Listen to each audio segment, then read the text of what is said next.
আসসালামু আলাইকুম, সবাইকে আমার চ্যানেলে স্বাগত। সমান্তর ধারা তার মানে 13.1 চ্যাপ্টারের 11 নাম্বার ম্যাথটা এখন আমরা করব। 5 plus 11 plus 17 plus 23 dot dot dot 59 is equal to কত? তার মানে হচ্ছে আমরা এই যে ধারা দেওয়া আছে সমান্তর ধারা, এই ধারাটা হচ্ছে সমষ্টি বের করব এবং এই ধারাটির শেষ পদ হচ্ছে 59। তো চলেন প্রথমে আমরা লিখে নিই ধারাটির প্রথম পদ কত। প্রথম পদ a ইজ ইকুয়াল টু, এখানে দেখতে পাচ্ছেন 5। তারপরে আমরা লিখব সাধারণ অন্তর। সাধারণ অন্তরকে আমরা প্রকাশ করি হচ্ছে d দিয়ে। এই সাধারণ অন্তর হচ্ছে যে কোনো একটা পদ নেন, আপনি ধরেন আপনি 23 এই পদটা নিছেন এবং সেটা থেকে তার আগের পদটাকে আপনি বাদ দেন। আগের পদটা হচ্ছে 17, এটা বাদ দিতে হবে, তাহলে এটা হবে 6।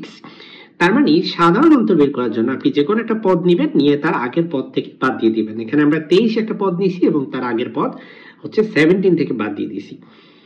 এবার যেহেতু আমাদের n-তম পদের সমষ্টি বের করতে হবে, আমরা এখানে একটা সমস্যার মধ্যে পড়ছি যে এটা আসলে কততম পদ এটা আমরা বুঝতেছি না। তাই আগে 59 কততম পদ সেটা আগে আমরা বের করব। তো চলেন সেটা করি। এখন আমরা 59 আসলে কততম পদ সেটা বের করব। তো আমরা প্রথমে লিখব যে n-তম পদ equal to a plus n minus 1 into d। তা আমরা ধরে নিচ্ছি যে 59 হচ্ছে আমাদের n-তম পদ, ঠিক আছে? তাহলে এখানে আমরা 59 লিখবো। 59 ইজ ইকুয়াল টু হচ্ছে a এর ভ্যালু কত? এর ভ্যালু হচ্ছে এখানে 5 plus n minus 1 into d, d হচ্ছে এখানে 6। 59 থেকে যদি আমরা 5 কে বাদ দেই তাহলে এখানে আসে হচ্ছে 54, আর এই জায়গায় থাকে হচ্ছে n মাইনাস 1 ইন্টু 6। তাহলে এবার হচ্ছে আমরা এই 6 কে এই 54 এর পাশে নিয়ে আসব।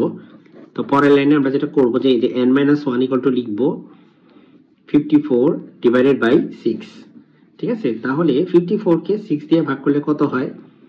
54 কে 6 দিয়ে ভাগ করলে হয় 9। তাহলে এখন n ইজ ইকুয়াল টু হবে 9 প্লাস 1 মানে হচ্ছে 10।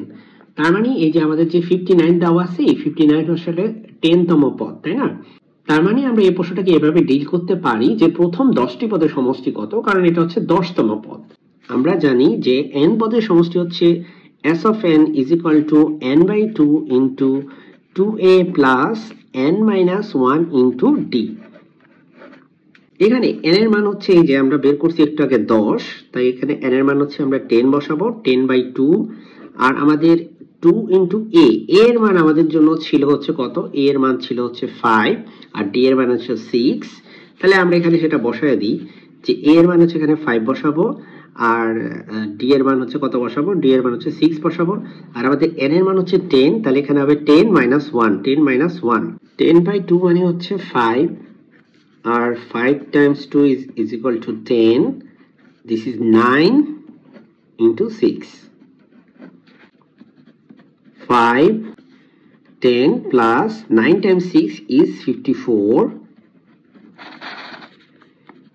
5 into 54 plus 10 is 64.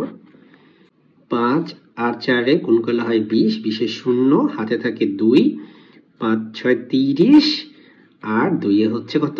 32। তার মানে আমাদের অ্যান্সার হচ্ছে 320। সকলকে ধন্যবাদ ভিডিওটি দেখার জন্য। আল্লাহ হাফেজ।